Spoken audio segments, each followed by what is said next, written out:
In this video, we'll complete the brain teasers of chapter percentage, which we had started earlier. So till question number 3 we had done in our previous video. So starting from question number 4 sub question number 1, x percent of y is 13x, find the value of y.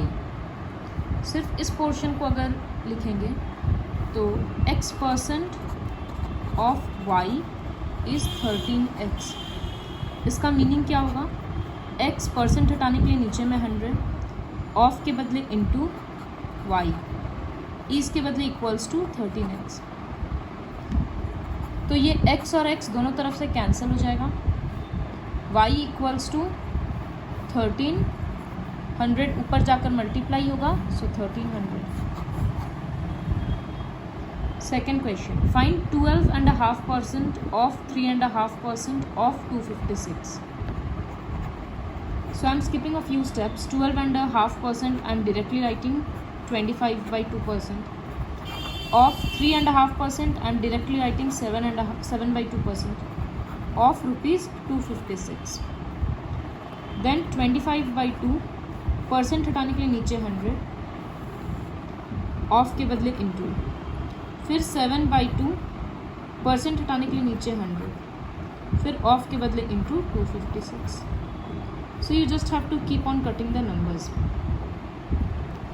Question number 5. In an exam, 14% of students failed. 559 passed.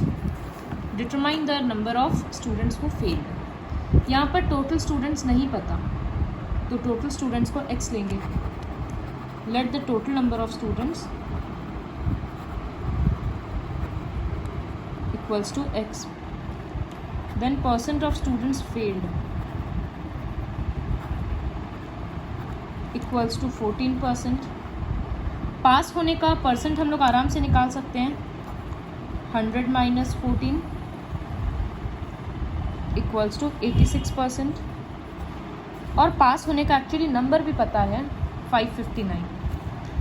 So therefore 86% of x equals to 559. यहाँ से हम लोग x का value निकाल लेंगे. x निकल जाएगा मतलब टोटल स्टूडेंट्स निकल गया. फिर नंबर ऑफ फेल्ड स्टूडेंट्स के लिए that answer x minus 559. Percent use करने का ज़रूरत नहीं पड़ेगा.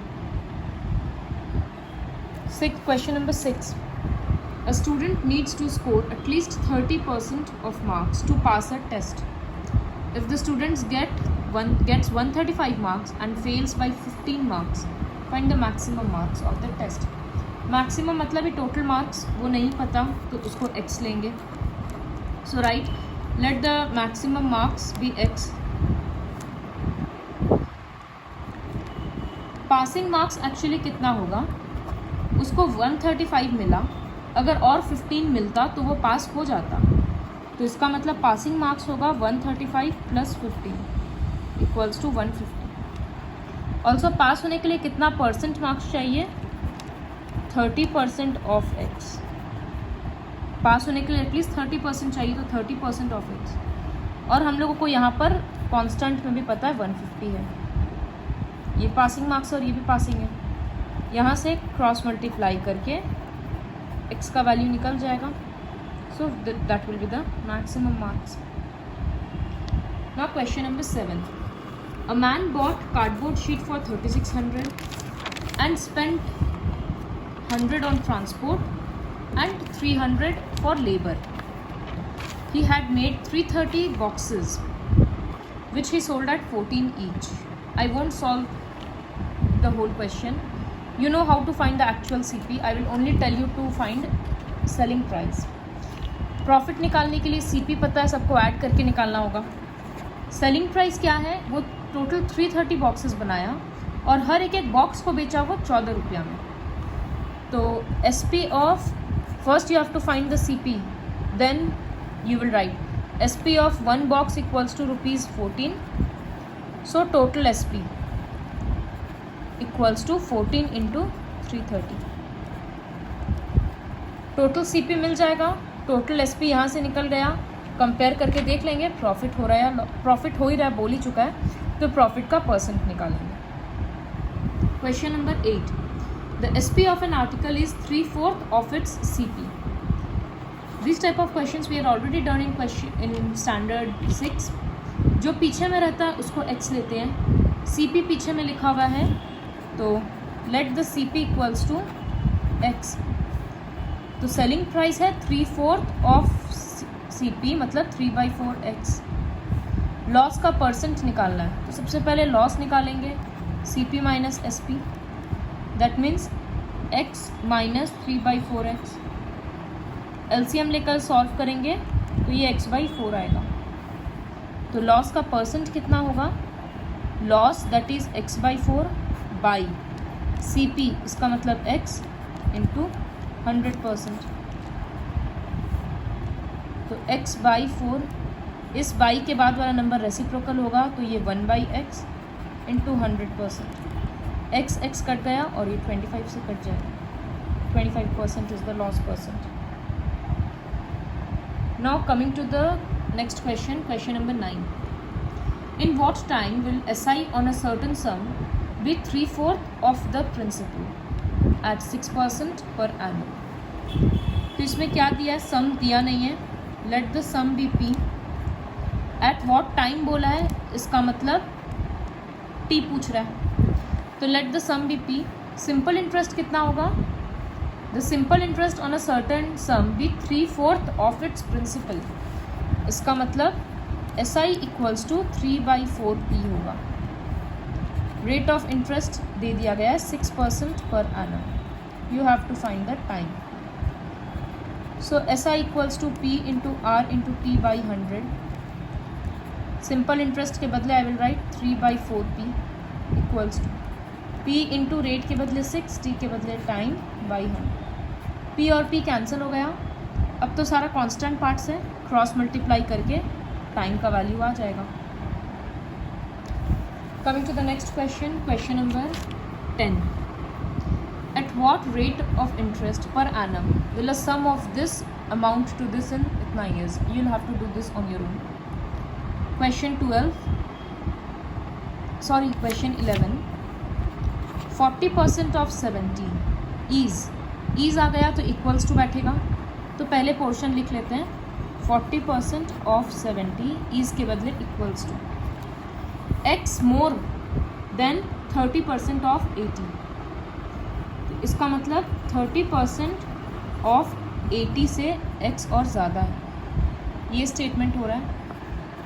सबको पहले नंबर्स में कन्वर्ट करेंगे तो 40/100 into 70 equals to 30/100 into 80 plus x. Zeros cut जा रहा है. So this is 28 equals to 24 plus x. 24 उधर जाकर सब्ट्रैक्ट होगा तो 4 आएगा. x equals to 28 minus 24, 4. Then question 12. Product A costs 20% and is sold for 260. मतलब for product A, CP equals to 200, SP equals to 260. Product B CP equals to 150, SP equals to 180. सबका cost price और selling price दे दिया गया. Which product should be manufactured more in order to have maximum profit percentage? सबसे ज़्यादा profit percentage लाने के लिए कौन सा सामान को सबसे ज़्यादा बनाना होगा? तो पहले इंडिविजुअली सबका प्रॉफिट परसेंट निकालेंगे. सबके लिए CP और SP तो पता ही है. I will show you a part of this question. ऐसे लिखेंगे product A CP equals to ₹200, SP equals to ₹260. तो प्रॉफिट हो रहा है 260 माइनस 200, ₹60 का प्रॉफिट हुआ. तो प्रॉफिट परसेंट कितना होगा? Profit by CP into 100%. तो 30% का प्रॉफिट हुआ. इस तरह से प्रोडक्ट B के लिए निकालेंगे और प्रोडक्ट C के लिए निकालेंगे. जिसका प्रॉफिट परसेंट सबसे ज़्यादा होगा उसी प्रोडक्ट को सबसे ज़्यादा मैन्युफैक्चर करेंगे. So first you have to show the profit percentage of each product. Then the last question for the chapter which is question number 13.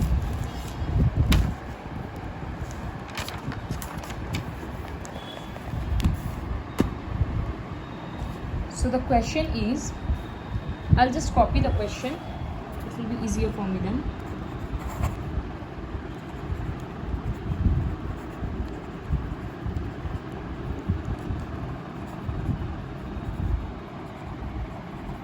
So these type of question is very simple. Just you have to remove the percentage. ये होगा 48/100 into 480 plus 25/100 into 240 minus x equals to 200. जितना solve हो सकता है उतना करेंगे. 25 4 and this is 60. इसको cut करेंगे 2 से, this will be 5 and this will be 24. So this will be equals to 48 into 24 by 5 plus this will be equals to 60 minus x equals to 200. Now what you have to do is x को उधर ले जाएंगे तो वो positive हो जाएगा, 200 को इधर ले आएंगे तो वो नेगेटिव हो जाएगा. फिर नंबर्स हैं, LCM लेकर सबको सॉल्व कर देंगे तो x का वैल्यू आ जाएगा. So complete the worksheet, brain teasers with the help of this video.